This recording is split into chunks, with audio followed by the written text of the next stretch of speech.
आज हम स्टार्ट करते हैं इसमें थ्योरी ऑफ रिलेटिविटी में रिलेटिविस्टिक वेलोसिटी एडिशन थ्योरम या फिर ट्रांसफॉर्मेशन ऑफ वेलोसिटीज, आप कुछ भी नाम दे सकते हो।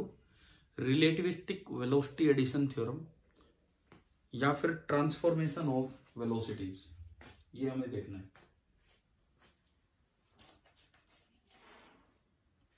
हम अपने दो फ्रेम बनाए जो अपने पहले से चलन में हम लेके चलते हैं, x axis, y axis, z axis. This is frame S at rest. अच्छा, इसको हम क्यों बोलते हैं स्पेशल थ्योरी ऑफ रिलेटिविटी? हम नॉन इनर्शियल फ्रेम पे जाते ही नहीं, हम स्पेशल केस लेके चलते हैं कि फ्रेम जो रहेंगे वो ओनली कैसे रहेंगे, इनर्शियल, है ना। तो इसलिए बन गया ना उसका एक स्पेशल केस। एक ये वाला फ्रेम है और एक ये वाला फ्रेम है moving along x axis, x dash, y dash, z dash, and this frame is S dash and it is traveling along x axis and its velocity is v and this v is constant with respect to s, ये constant है। अब हमें देखना है कि velocity addition theorem यहाँ पे क्या बनेगी। हमने देखा था वेलोसिटी गैलीलियन ट्रांसफॉर्मेशन में वेरिएंट था कि इनवेरिएंट? वेरिएंट था, यहाँ भी वेरिएंट होगा, लेकिन वहां पे एक सीधा फॉर्मूला बन जाता था v x minus v type, इस तरह का, है ना। लेकिन अब देखते हैं क्या होगा। सपोज आप इन दोनों के थ्रू एक पार्ट को ऑब्जर्व करते हैं, ये कोई पार्टिकल है, फिलहाल ये यहां पे है। अच्छा, इसके दोनों अलग अलग कोऑर्डिनेट बताएंगे। जो एस है वो बोलेगा x y z at time t, और जो एस डैश है वो बोलेगा x dash y dash z dash at time t dash. ऐसा था ना, है ना। अब मुझे इसकी वेलोसिटी एक बार ये क्या बताएगा और एक बार ये क्या बताएगा वो लिखना है। सपोज मैं इस पार्टिकल P की वेलोसिटी लिखूं with respect to S, with respect to S, तो S जो है उसकी वेलोसिटी को बताएगा velocity of P some dx by dt i cap, है ना भाई, plus some dy by dt j cap plus dz by dt k cap, ये बताएगा। लेकिन अगर इसी पार्टिकल की वेलोसिटी s डैश से पूछी जाए, s डैश क्या बोलेगा उस वेलोसिटी को, बताओ चलो। dx dash by dt dash I cap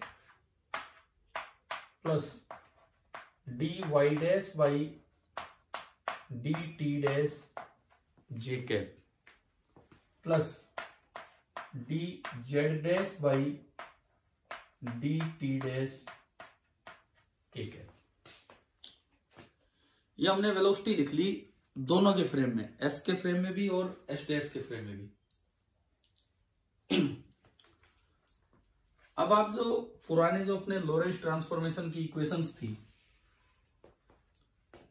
Lorentz transformation equations, उनके अकॉर्डिंग आप x डैश और x में रिलेशन बताओ, y डैश और y में, z डैश और z में, और t डैश और t में गामा का यूज कर लेना। पहले बताओ x डैश और x में क्या रिलेशन था। x डैश बराबर, उसको गामा में बोल दो, तो gamma times x minus we T. बताओ ऐसा था कि नहीं, है ना। y में क्या रिलेशन था, y dash is equal to, z में क्या रिलेशन था, z dash is equal to z, और टाइम का बताओ अगर याद है तो, t डैश बराबर t minus x v by और इंटू गामा। अगर हम गैलीलियन ट्रांसफॉर्मेशंस की बात करें, गैलीलियन ट्रांसफॉर्मेशंस में हमने, अगर आपको याद हो, केवल x कंपोनेंट वेलोसिटी का दोनों के लिए अलग होगा, वाई और जेड कंपोनेंट क्या रहेंगे, सेम। लेकिन यहां दिक्कत क्या है, सुनो, डी वाई है, यहाँ डी वाई डैश है, वाई और वाई डैश दोनों कोई प्रॉब्लम नहीं है। लेकिन नीचे यहाँ टी और यहाँ क्या है, तो इसका मतलब ये कंपोनेंट भी अलग अलग होगा। मोशन तो इस फ्रेम का एक्स के अलोंग हो रहा है, लेकिन फिर भी वाई कंपोनेंट अलग दिखेगा। समझ गए, ये नई बात थी इसमें। ऐसे ही जेड में है, एक्स में तो ऊपर भी अलग है और नीचे भी अलग है। ठीक है, आप एक बार ये नोट कीजिए, फिर हम इससे आगे बढ़ाएंगे, इसको डिफरेंशिएशन करके आगे ले जाते हैं।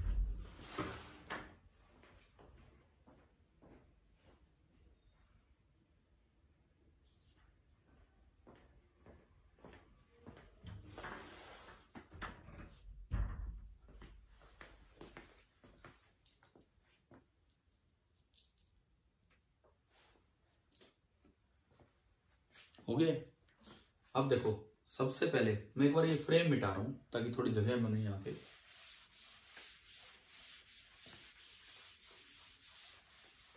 पहला काम, पहली हेडिंग इसके अंदर डालो, रिलेशन बिटवीन, तो मैं लिखता हूं यहां, relation between VPX and V'PX, यानी कि उस एक पार्टिकल की वेलोसिटी S के फ्रेम में और S' के फ्रेम में, दोनों में क्या रिलेशन आएगा, क्या बनेगा, सुनो, Vx डैश बराबर, अगर आपको ध्यान हो गैलीलियन ट्रांसफॉर्मेशन से सोच के देखो क्या ये रिलेशन था कि नहीं। Vx डैश है कि, देखो ये गैलीलियन से तो बड़ा आसान है सोचना। कैसे, आप ट्रेन में बैठे हो, ट्रेन मूविंग फ्रेम है, मैं बाहर खड़ा हूं, मैं रेस्ट वाला ऑब्जर्वर हूं, और हम एक तीसरी चीज को देख रहे हैं, और तीसरी चीज मेरे रेस्पेक्ट में 10 मीटर पर सेकंड से जा रही है, और आप खुद आगे जा रहे हो 6 मीटर पर सेकंड से, तो आपको वो कितने से जाती दिखेगी, वो भी आगे जा रही है 4 से, है ना। यानी कि आपके लिए उसकी जो वेलोसिटी है दैट इज Vx डैश, तो Vx डैश आया, मेरे लिए उसकी वेलोसिटी है 10 Vx माइनस आपकी खुद की वेलोसिटी, Vx डैश बराबर Vx माइनस V। ये कौन सा ट्रांसफॉर्मेशन था, ये तो गैलीलियन। उसमें तो हम टाइम भी क्या मानते थे, बिल्कुल सेम, और x में भी गामा का यूज नहीं करते थे। लेकिन यहां पे नीचे एक और फैक्टर आएगा, 1 minus Vx into V upon C square. पहली बात तो ये फॉर्मूला याद करना ही करना है।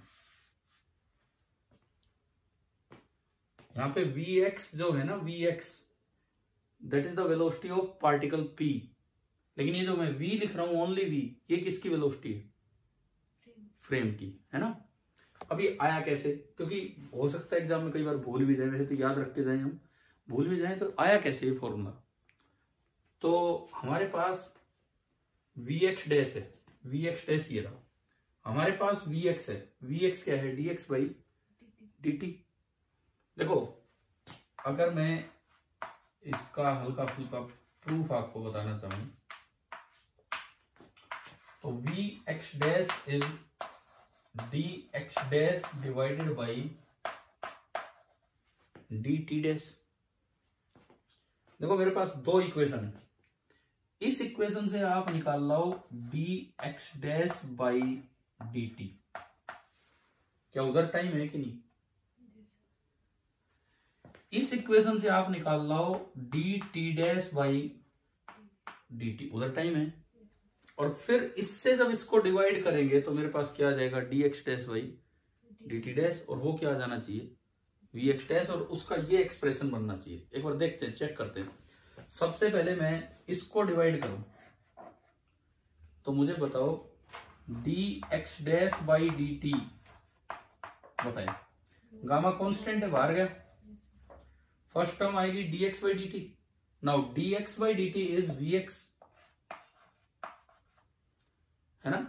सेकेंड टर्म में क्या आएगा बताओ, v तो कांस्टेंट है, बाहर गया, minus v into dt by dt कितना आ गई, एक टर्म, एक टर्म यहां से बनी, एक टर्म यहां से बनाओ, यहां से मुझे बनाना है dt dash by dt, time यहां ऊपर है, गामा कांस्टेंट है, बाहर गया,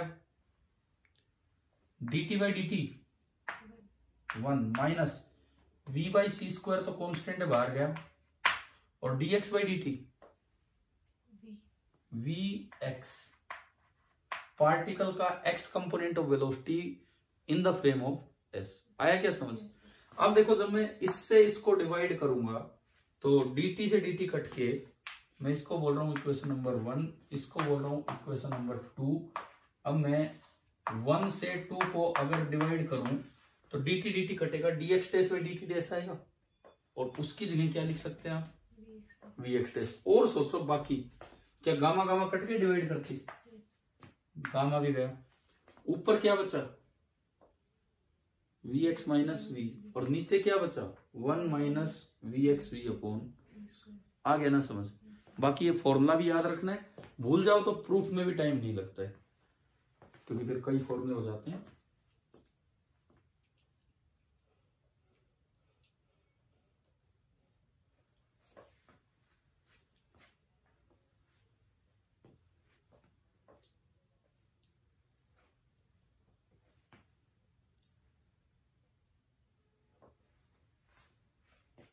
आ गया समझ?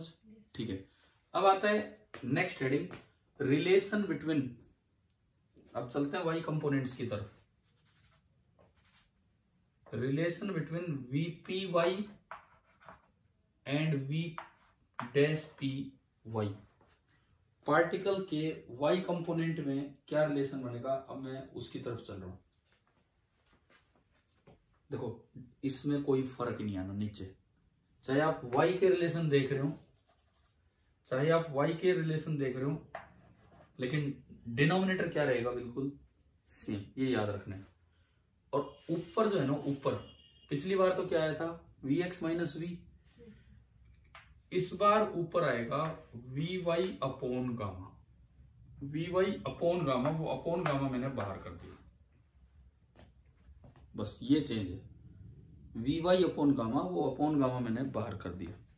इसको अब खुद प्रूव करो, अभी जो मैंने तरीका बताया था उससे।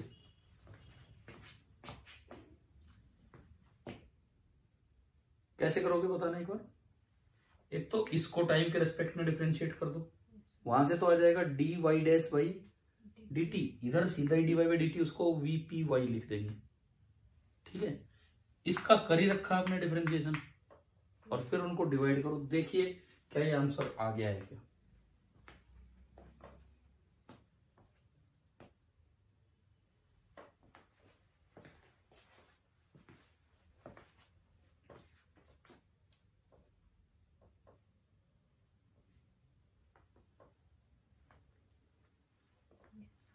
आ गया?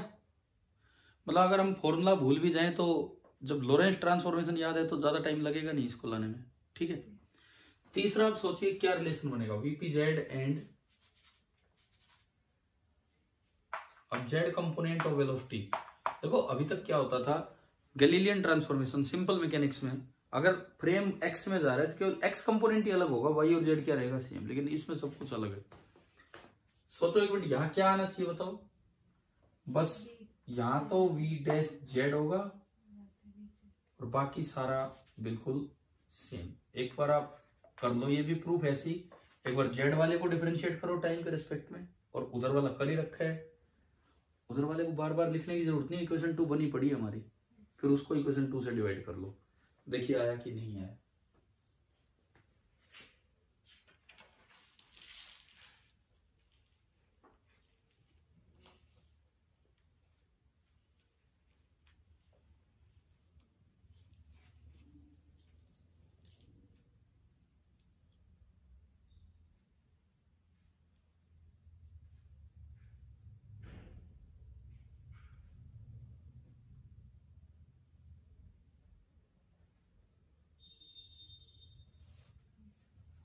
हो गया? तो मतलब हमें कुल मिला के वेलोसिटी कन्वर्ट करनी आ गई एक फ्रेम से दूसरे फ्रेम में, ठीक है। अब एक आधा इस पे क्वेश्चन लेते हैं। फॉर्मूले याद करना, बार बार हम एग्जाम में कभी प्रूफ में लगे रहे, है ना।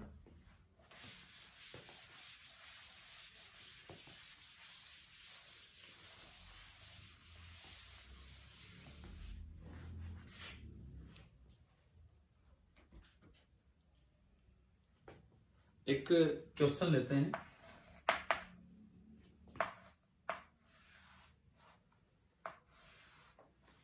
एक ये कोई रोड है और ये मूविंग रोड है।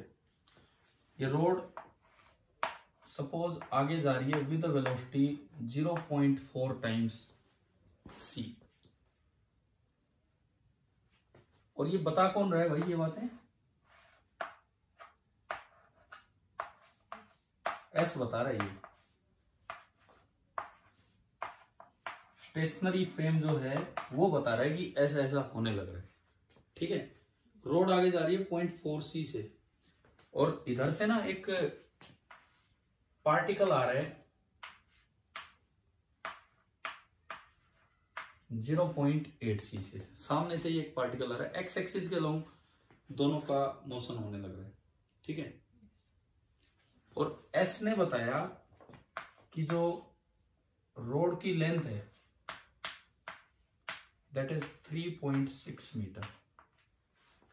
एस ने बताया कि रोड की लेंथ है 3.6 मीटर। एस फ्रेम कौन सा है? ये एस डैश कहां है? यूं मान लो कि जैसे ये स्पेसशिप है, उसके अंदर रोड रखी हुई है और स्पेसशिप आगे जा रहा है कितनी लेंथ, कितनी स्पीड से? 0.4। और तीसरा जो पार्टिकल है वो ये। समझ में आ गया है नहीं क्या है? ठीक है, अब इसमें आप लिखिए क्वेश्चन क्या है, find the relative velocity of road with respect to particle।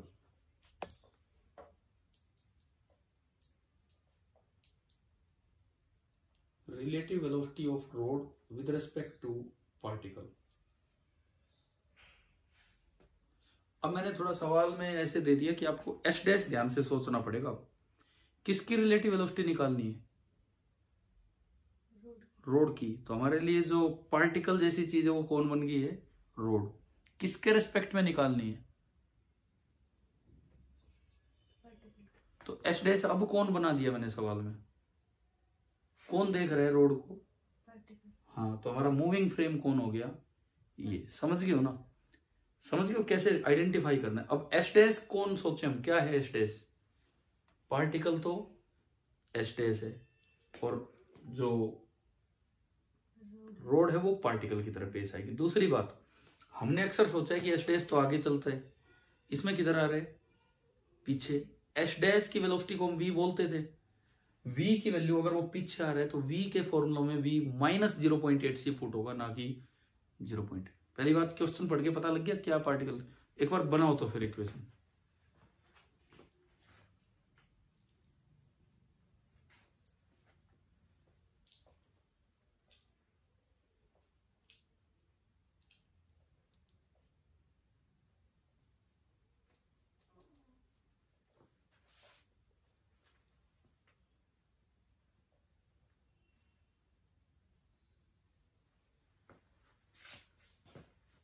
आप ये बता दो पहले मुझे,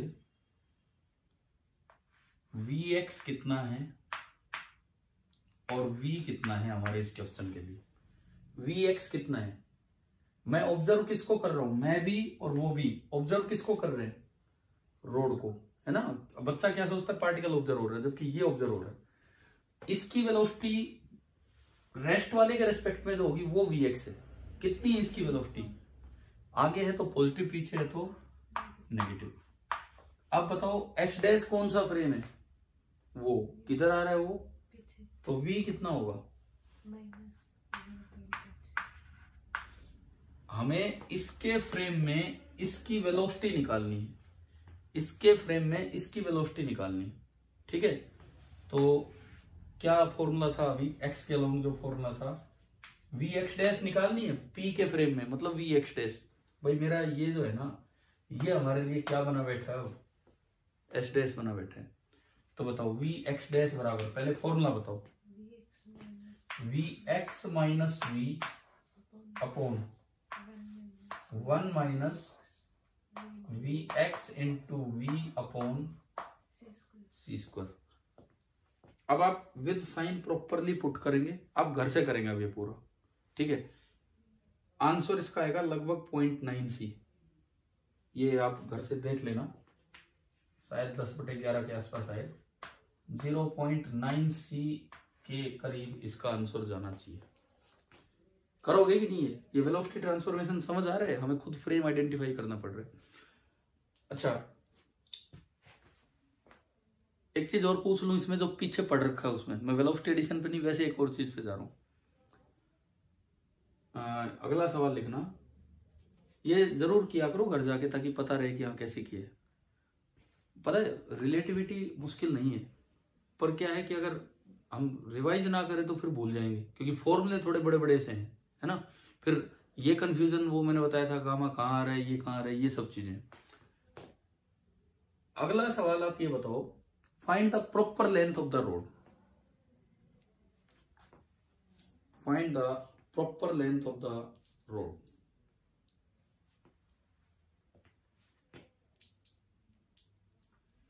एक बार ये सोचो,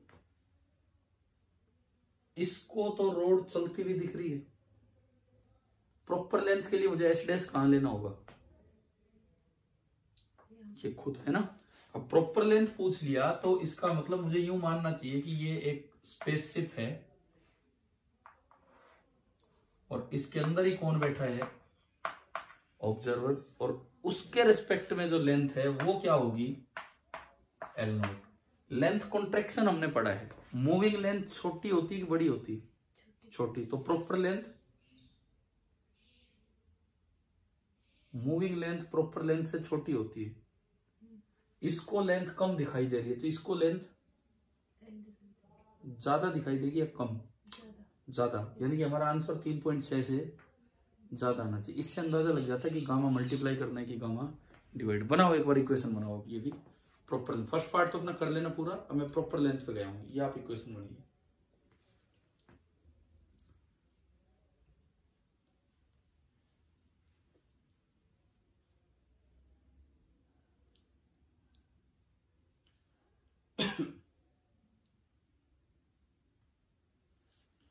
अब उसकी वेलोसिटी का कोई रोल है क्या? इसका तो सवाल ही पूरा हुआ, वो पिछला तो है ना, उसको मैं हटाऊं अब यहां से, उसका तो कोई रोल ही नहीं बचा ना, ये वेलोसिटी ट्रांसफॉर्मेशन का कोई रोल बचा। अब मुझे खाली लेंथ पे जाना है। तो देखो, इन दोनों को देख के पहले तो गामा बनाओ। गामा क्या होगा? 1/√1 माइनस, बताओ v कितना? हाँ 0.4 c/c स्क्वायर। पूरे पे मैंने लगा दिया स्क्वायर, सी तो कट ही ले गए, ठीक है। ये गामा आ गया। अच्छा, इसको जो मूविंग लेंथ दिख रही है that is L, and moving length is less than proper length. It means moving length is equal to, gamma से मल्टीप्लाई करूं कि गामा से डिवाइड करूं? डिवाइड। गामा से डिवाइड करो, यानी कि L not is equal to proper length is equal to gamma times L. समझ आ रहा है ना फ्रेम? देखो सवाल तो मैं उस पे ले रहा था वेलोसिटी ट्रांसफॉर्मेशन, लेकिन यहाँ पे ये भी बन गया। वेलोसिटी ट्रांसफॉर्मेशन वाले में मुझे एच डैश कौन मानना पड़ा? पार्टिकल। लेकिन इस सवाल में एच डैश कौन मानना पड़ा? ये, ठीक है। तो यहाँ पे अगर आप देखते हो तो एल नॉट ही चाहिए ना मुझे। गामा कितना? 1/√1 माइनस 0.4 का स्क्वायर और इंटू एल, और एल कितना है? 3.6 मीटर। इस तरह से पार्ट निकलेगा और मैं इसका अप्रोक्सीमेट आंसर बता देता हूं, आप घर जाके अपने कैलकुलेटर से जरूर कैलकुलेट कीजिए। यह आएगा 3.9 मीटर। तो एक सवाल में दो कॉन्सेप्ट हो गए, एक पीछे वाला और एक ये वेलोसिटी ट्रांसफॉर्मेशन होगा।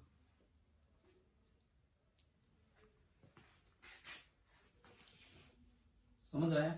ठीक है, चलें तो आगे बढ़ते हैं।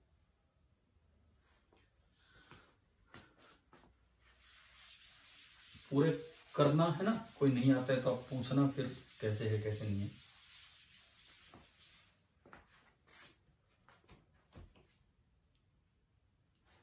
एक अगला सवाल वेलोसिटी ट्रांसफॉर्मेशन पे, फिर इसके बाद हमारा एक ही टॉपिक बचेगा, वो मास एनर्जी वाला, ठीक है। तो आज इसी पे कुछ देखते हैं क्या है क्या नहीं। मान लो ये एक फ्रेम है, मैंने उसको S1 नाम दे दिया, S और S डैश नहीं, मैं 2-3 फ्रेम ले रहा हूं, तो पहले वाले को मैंने नाम दे दिया S1। ये सेकंड फ्रेम है,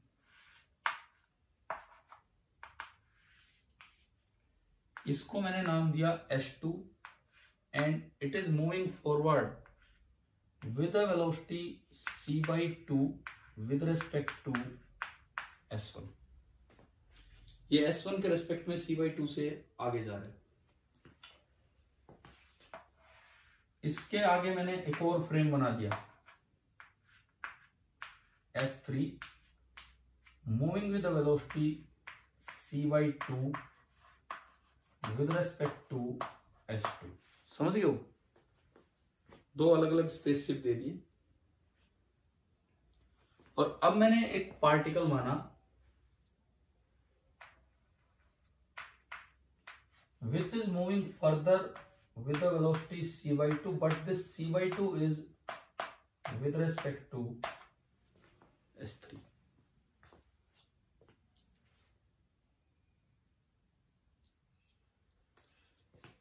अब देखो एक सेकंड, सवाल ये है कि find the velocity of P particle, लेकिन किसके रिस्पेक्ट में निकालनी है? With respect to S1। एक बार करने से पहले एक चीज देखो, अगर ये वेलोसिटी C की रेंज में ना गई होती तो गैलीलियन से होता, नॉर्मल मैकेनिक्स। वो क्या होता सुनो, S3 एक ट्रेन है या कोई गाड़ी है, उसको लग रहा है कि अगला 5 मीटर पर सेकंड से जा रहा है, और ये खुद भी आगे जा रहा है 5 मीटर पर सेकंड से, और अगला इसके रिस्पेक्ट में 5 से जा रहा है, ये खुद इसके रिस्पेक्ट में 5 से और उसके भी आगे वो 5 से, तो इसको वो कितने से ज्यादा दिखेगा? मैं कह रहा हूं एक चीज भाग रही है बहुत तेज, मेरे आगे एक और चीज भाग रही है वो भी काफी तेज है, उसके अंदर बैठा आदमी कह रहा है यार अगली चीज 5 मीटर पर सेकंड से भाग रही है, और मेरे लिए ये बीच वाला भी 5 से जा रहा है, तो मेरे लिए वो कितने से जा रहा होगा? 10 से। ठीक है, मतलब क्या होता, c/2 में c/2 जुड़ जाता, कितना हो जाता? c/2 sorry. अब इसके लिए कोई चीज c से जा रही है और ये मेरे लिए c/2 से जा रहा है, तो वो मेरे लिए कितने से जा रहा होगा? 3c/2। अगर नॉर्मल मैकेनिक्स होती तो ये आ जाता। थ्योरी ऑफ रिलेटिविटी का एक बड़ा पोस्टुलेट ये बताता है हमें, जो सेकंड पोस्टुलेट था, कि nothing, no speed can ever be greater than c। 3c/2 तो बड़ा हो गया। अब यूं तो कोई मेरी तरफ लाइट आ रही है c से, मैं भी भाग लिया c से, तो नॉर्मल मैकेनिक्स कहती है मेरे लिए उसकी स्पीड 2c होगी, लेकिन हमने पढ़ा लाइट की स्पीड तो सबके लिए मैक्सिमम क्या है, वो c है। और वैक्यूम में तो वैक्यूम वो जो है ना कॉन्स्टेंसी, वो केवल किसके लिए? वैक्यूम के लिए। ऐसा नहीं किसी भी मीडियम में आप ये कर सकते हो। मैं एक और बात आपको बता दूं, सपोज कोई डेंसर मीडियम आ गया और उसके अंदर लाइट की स्पीड c/2 है, तो क्या उस मीडियम में कोई भी चीज c/2 से तेज नहीं चल सकती? क्या चल सकती? चल सकती। ये जो बातें ये ओनली फॉर वैक्यूम है। किसी मीडियम में अगर लाइट आधी स्पीड से चल रही है तो ऐसा हो सकता है वहां कोई इलेक्ट्रॉन लाइट से तेज स्पीड से चल रहा हो, ठीक है। लेकिन जब आप वैक्यूम में आ जाओ, फ्री स्पेस में आ जाओ, लाइट अगर c स्पीड से चल रही है, c उसकी स्पीड होती है, वहां पे कोई भी चीज c से ज्यादा तेज नहीं हो सकती। समझ गए हो? मीडियम में ऐसा हो सकता है कि कोई चीज लाइट से भी तेज चल रहा हो। कई बार क्या होता है क्वेश्चन में ऑप्शन ऐसे बना दें, इस तरह के स्टेटमेंट देखे, तो थोड़ा ध्यान से, ठीक है। लेकिन अब आपको ये तो c में गया, वेलोसिटी ट्रांसफॉर्मेशन रिलेशंस लगा के अब आपको लाना है इसकी वेलोसिटी इसके रिस्पेक्ट। बना लो एक और सवाल। मतलब देखो यहां से इसके रिस्पेक्ट में पता है, पहले इसके रिस्पेक्ट में पहुंचिए, फिर वो आएगी, फिर इसके रिस्पेक्ट में। एक बार आप S2 के रिस्पेक्ट में निकाल के देखो, जो अभी फॉर्मूला पढ़ा था x के अलोंग वाले तरीके से।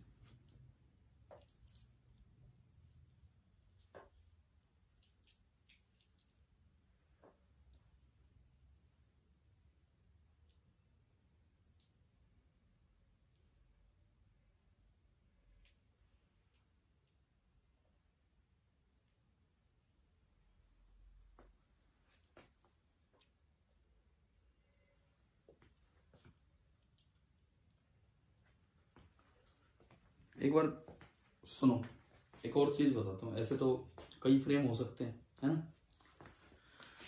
हमें इसकी वेलोसिटी किसके फ्रेम में पता है? S3 के फ्रेम में। और हम निकालना किसके फ्रेम में चाह रहे हैं? S1। तो मेरे को ना एक ही बात पे ध्यान देना है भाई, ये वाली चीज तो मेरे लिए S होगी, और जिसके रिस्पेक्ट में आपको वेलोसिटी पता है, ये वाली चीज मेरे लिए किसका काम करे? S डैश का। अगर ये S हो, ये S डैश हो और ये पार्टिकल हो, तो मैं अपने वेलोसिटी ट्रांसफॉर्मेशन लगा सकता हूं। अच्छा, इसकी तो इसके रिस्पेक्ट में मुझे पता ही है, इसकी इसके रिस्पेक्ट में कितनी है? This is Vx dash. Vx dash पता है, मैं निकालना क्या चाह रहा हूं? Vx। भाई समझो आप इसको कि इसके रेस्पेक्ट में अगर इसकी वेलोसिटी पता है तो क्या पता है मुझे? Vx dash. इसके रेस्पेक्ट में निकालना चाह रहा हूं, मतलब मैं क्या निकालना चाह रहा हूं? Vx। एक V की तो कसर रहेगी। V क्या चीज है? इस रॉकेट की वेलोसिटी उसके रेस्पेक्ट में, ठीक है। अगर वो V आ जाए तो हम लगा देंगे लास्ट में। अच्छा, इसकी वेलोसिटी इसके रेस्पेक्ट में दे रखी है क्या? ये तो किसके रेस्पेक्ट में दे रखी है? तो एक बार वो चीज इन पे करो, इन पे। इसको मानो पार्टिकल, समझ रहे हो? इसको थोड़ी देर के लिए रॉकेट मान लो, और ये वही रेस्ट पे बैठा हुआ आदमी, ठीक है। मुझे इसकी वेलोसिटी इस रॉकेट के रेस्पेक्ट में पता है, तो पहले मैं इसकी वेलोसिटी किसके रेस्पेक्ट में लाऊं? इसके। मतलब ये Vx डैश हो गया, फर्स्ट स्टेप एक अलग हो गया। उस पे जाने से पहले ये Vx डैश हो गया, Vx में लाना चाह रहा हूं, और V कितना है? V इससे निकलेगा ये C/2। फर्स्ट स्टेप क्या करना होगा? मुझे इसकी वेलोसिटी इसके फ्रेम में लानी है, जबकि इसकी वेलोसिटी इसके फ्रेम में तो पता है। इसको मैं शुरू में रॉकेट मानू, उसको पार्टिकल, इसको वही ऑब्जर्वर। Vx डैश C/2 है, V इसके रेस्पेक्ट में V रॉकेट कितना है? C/2 है। मुझे चाहिए Vx। एक बार वो आ जाए, एक बार वो आ गया तो मुझे इसके रेस्पेक्ट में S3 की वेलोसिटी पता लगी। फिर S3 को बना दो रॉकेट और उसको बना दो पार्टिकल। आप एक काम करो, 2 स्टेप लिख लो यहाँ पे। स्टेप फर्स्ट, सॉल्यूशन में स्टेप फर्स्ट लिखो, find the velocity of S3 with respect to S1। Find the velocity of S3 with respect to S1। अब इसके लिए आप नोटेशन खुद लिखो। Vx डैश लिखो, कितना है बताओ मुझे, यहां से देख के बताओ। इसकी वेलोसिटी इसके रेस्पेक्ट में लानी है, इस चलते हुए के रेस्पेक्ट में पता है। Vx डैश कितना है? ये वाला C/2, समझ गए हो? लिख दो Vx डैश C/2। अब V बताओ, V कितना है? रॉकेट कौन है अब हमारा? ये रॉकेट है। अब ये V है, ये कितना होगा? C/2।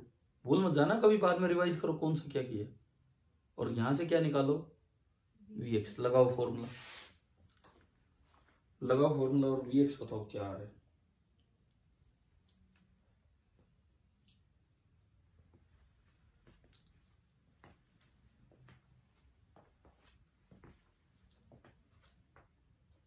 पॉइंट्स में नहीं, फ्रैक्शन में बोल देना आप, something upon something times C।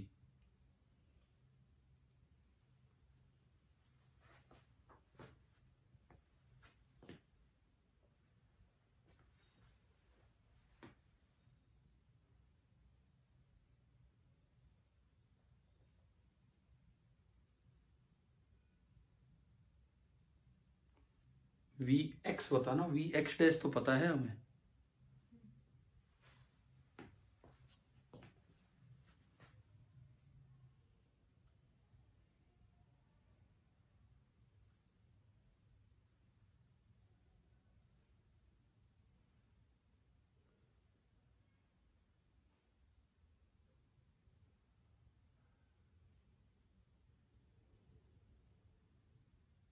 Vx तो 4C/5 है।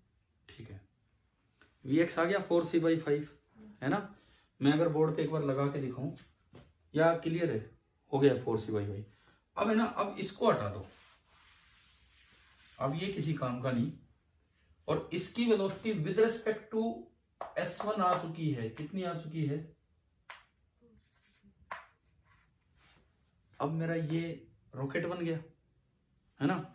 इसके रिस्पेक्ट में वेलोसिटी इज vx डैश, और खुद v कितना है अब, और अब आपको क्या निकालना है, vx। Step second,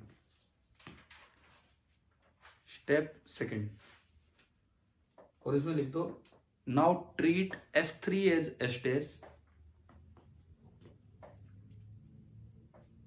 s3 as s dash and s1 as s,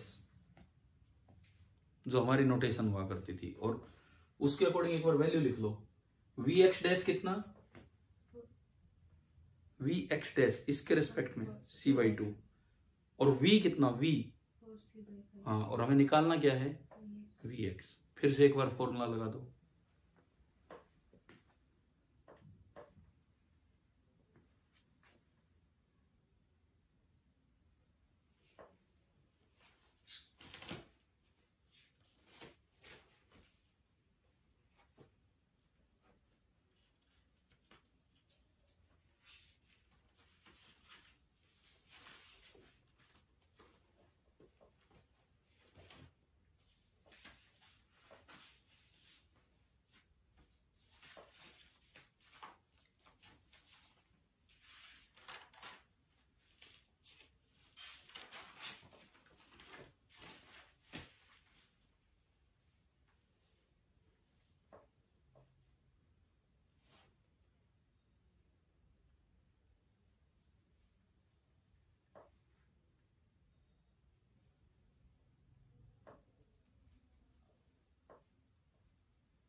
कितना आ रहा है बताओ फिर फाइनल आंसर।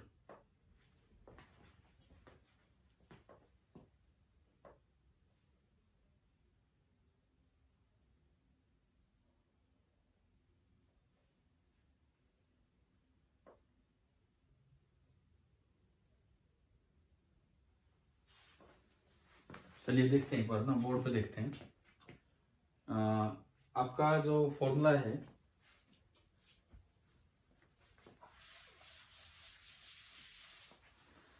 आपका जो फॉर्मूला है, क्या फॉर्मूला है बताओ, v x dash is equal to v x minus v upon 1 minus v x into v by c square. ये है हमारे इस डायग्राम के अकॉर्डिंग, ये तो v है और ये वी एक्स डैश है, और हमें निकालना क्या है, वी एक्स।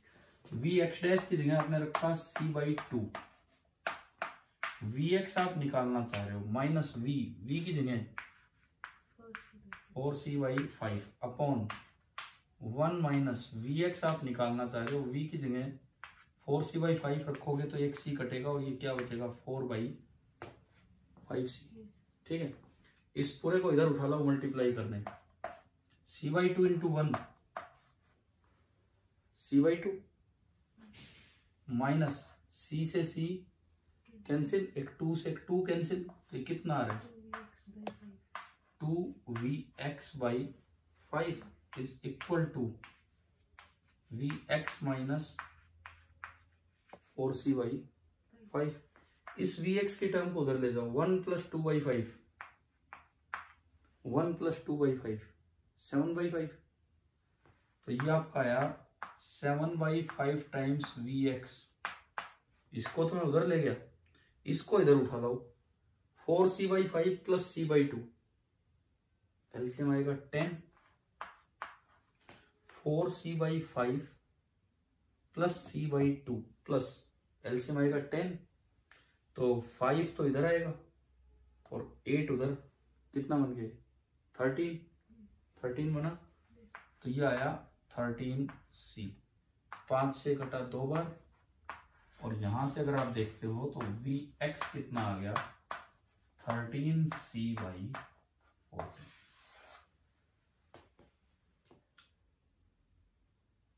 आ गया समझ? आपने कहीं कोई कैलकुलेशन में कोई गलती कर दी? क्या है था आपका 13c/24? तो कहीं देखो, आप चेक करो कहाँ पे क्या गलती कर रखी है, पता तो लगे ना कि कहाँ मिस्टेक हुई है।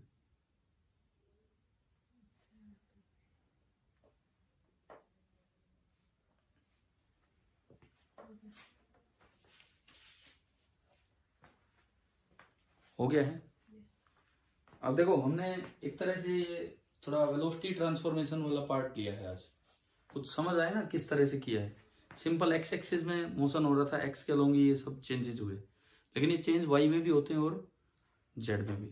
ठीक है, देखो हमारे 3 बड़ी चीजें हो चुकी हैं। एक तो लॉरेंस ट्रांसफॉर्मेशन से लेंथ कॉन्ट्रैक्शन, जिन पे ज्यादा सवाल आते हैं। एक लॉरेंस ट्रांसफॉर्मेशन से टाइम डायलेशन, और एक आज साइमल्टेनिटी पे हो सकता है कम आए, वो अलग से टॉपिक ना दिया है लेकिन हमने पढ़ लिए है ना। और एक आज relativistic velocity addition theorem, velocity transformation theorem भी बोल सकते हैं आप इसको। समझ आ गया है? हमने उस पे सवाल पीछे लिए होंगे कि टाइम डायलेशन, मैं जस्ट वैसे रिवीजन के लिए बोल रहा हूँ कि कैसे देखना होता है कि टाइम डायलेशन पे किस तरह का फर्क आता है। किसी पार्टिकल की लाइफ टाइम वैसे कुछ और है, मूविंग फ्रेम में कुछ और हो जाती, किए है ना इस तरह के सवाल। एक सवाल करके दिखाओ जस्ट फॉर रिवीजन कि क्या है क्या नहीं। देखो, the life time of a neutral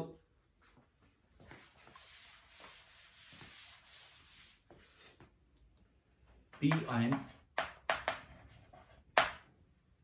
ये पार्टिकल्स होते हैं, neutral P ion in rest frame is 8.4 into 10⁻⁻17 second. 8.4 into 10⁻⁻17 second. Rest frame में ये उसकी लाइफ है। ठीक है, आगे लिखो, in an experiment it's life time is observed to be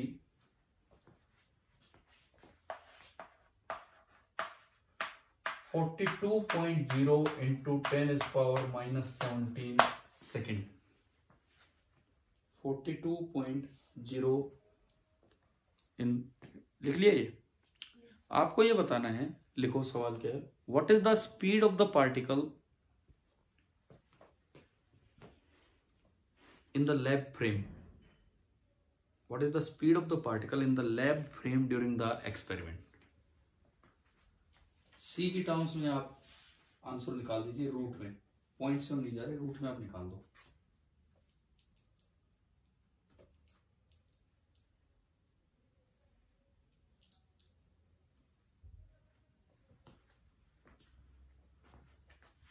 just for revision purpose ये क्वेश्चन ले रहे हैं।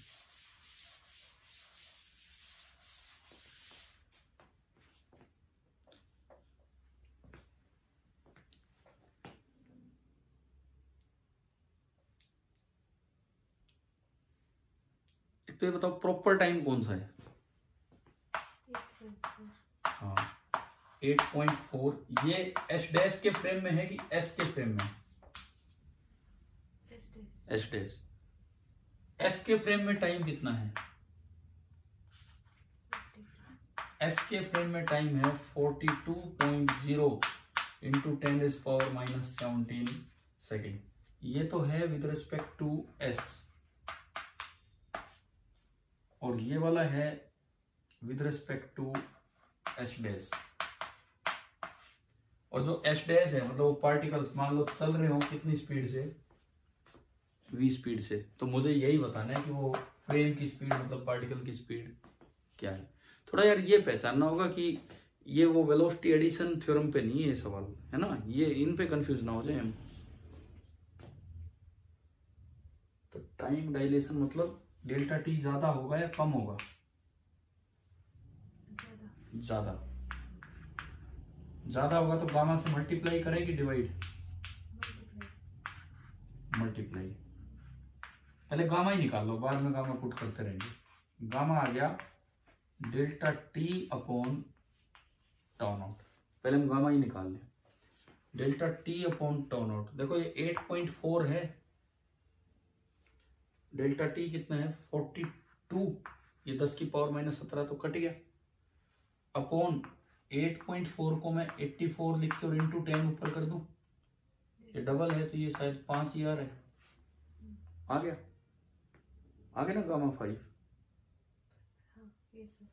अब गामा होता क्या है 1 upon under root of 1 minus v square by c square, that is 5, square करके रेसिप्रोकल ले लो, तो 1 minus v square upon c square is 1 upon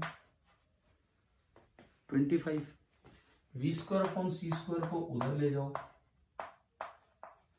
एक में से 1/25 घटेगा तो कितना है 24 और सी स्क्वायर मल्टीप्लाई होगा, और इससे जो बीम की स्पीड आ रही है वो आ गई कितनी, रूट के अंदर 24/25 और इंटू, ठीक है। देखो गैलीलियन नोट कर लो आप पहले,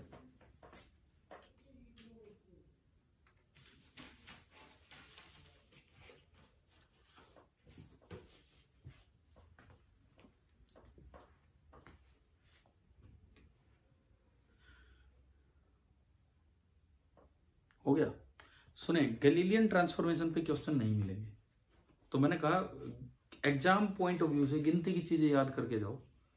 एक तो Lorentz transformation, x dash x, y dash y, z dash z और टी डैश और टी, उसके बाद लेंथ कॉन्ट्रैक्ट, उसके बाद टाइम डायलेशन, एक एक्स्ट्रा जो हमने किया लॉस ऑफ साइमल्टेनिटी, और बल्कि मैंने ये भी पढ़ा है जरूरी नहीं कि वो इसमें साइमल्टेनियस हो या उसमें हो, मैंने एक जनरल फॉर्मूला बता दिया आपको कि अगर इसमें अलग अलग टाइम पे हुए हैं और दूसरे फ्रेम में भी अलग अलग टाइम पे हुए तो T2 माइनस T1 और T2 dash minus T1 dash में ले, अच्छा किसी में साइमल्टेनियस हो तो वहां पे वो 0 हो जाएगा, पढ़ लिया ना वो हमने।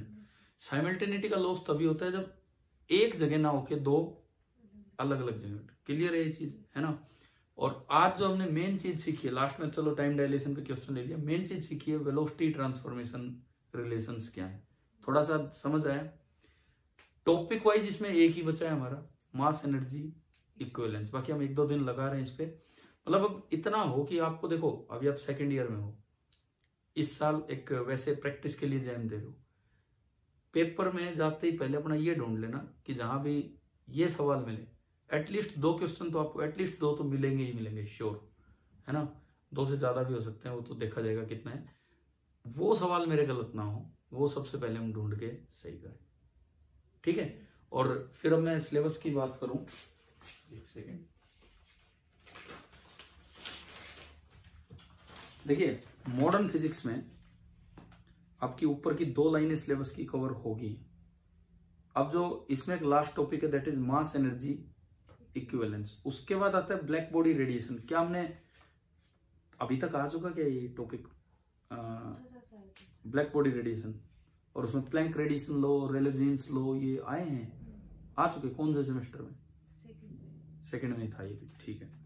फोटो इलेक्ट्रिक इफेक्ट थोड़ा 12th का भी है, कॉम्पटन इफेक्ट आ लिया कौन से सेमेस्टर में, 3rd में आ गया है, ठीक है। उसके बाद है बोर्स एटॉमिक मॉडल, ये तो पुरानी सी आसान सी बात है, और उसके बाद एक टॉपिक है एक्सरे, तो हम फिर पहले यहां तक कर लेते हैं एक्सरे तक, उसके बाद फिर थोड़ी और मॉडर्न फिजिक्स से पता नहीं अभी कितनी आई है कितनी नहीं आई है, फिर क्योंकि हमारे पास टाइम इतना ही है, 11 का है ना पेपर, तो हो सकता है फिर कोई और भी पार्ट उठा ले, वो यूं है ना, थोड़ा थोड़ा तो हो जाए, कुछ तो हो वहां से, बट मैं कह रहा हूं इस बार के लिए नहीं, अगली बार के लिए आप तैयार करते रहो इन चीजों को, ठीक है।